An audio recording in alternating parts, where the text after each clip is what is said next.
Nous pouvons vivre, subir des périodes difficiles, des périodes où nous ne sommes pas à l'aise. Mais si nous pouvons vivre dans ces milieux les plus sombres et demeurer cependant à la lumière du soleil de justice, tenir ferme, alors nous maintiendrons au-dessus de la sphère des ténèbres. Et c'est là qui est d'ailleurs notre place.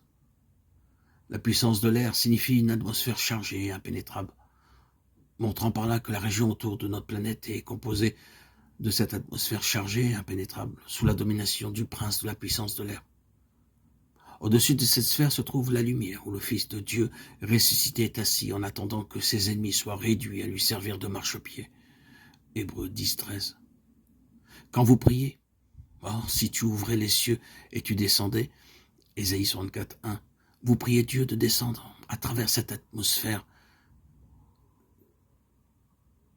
obscurcie, ténébreuse, chargée, impénétrable. Et par votre prière, vous lui frayez un chemin. Il a besoin d'un lieu ici-bas. Il peut ouvrir les cieux, il peut déchirer cette terre épais, opaque, en réponse à nos prières, et descendre en puissance merveilleuse parmi son peuple. Quand notre esprit descend dans ce brouillard, dans cette sphère ténébreuse, nous pouvons reconnaître que nous avons été attirés sur le terrain de l'ennemi. Quand notre esprit est en communion ininterrompue avec Christ, nous savons ce qu'il nous demande de faire.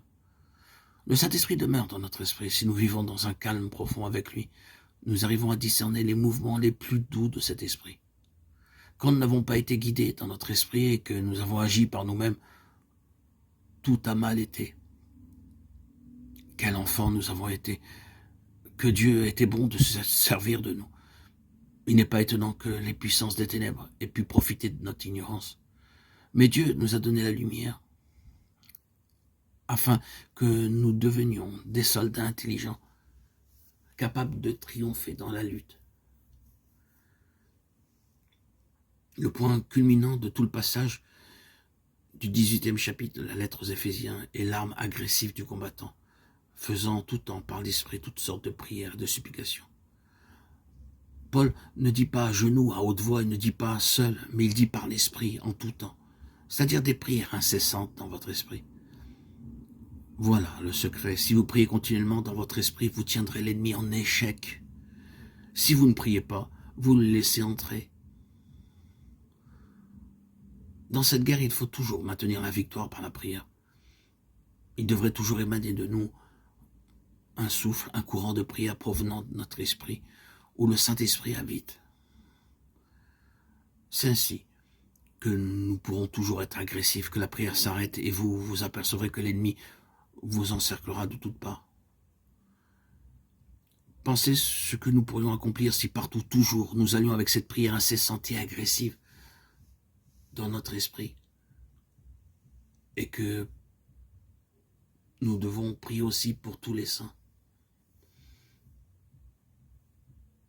Par cette force intérieure, par ces prières, même si elles ne sont pas verbales, mentales, nous prenons le pouvoir.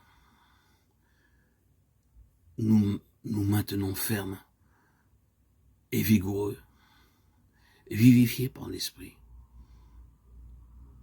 Et le diable n'a pas sa main mise sur nous. Il n'a pas prise sur nous.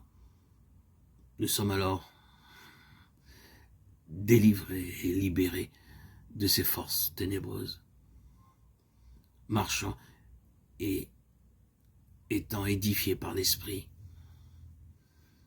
dans toute sa plénitude.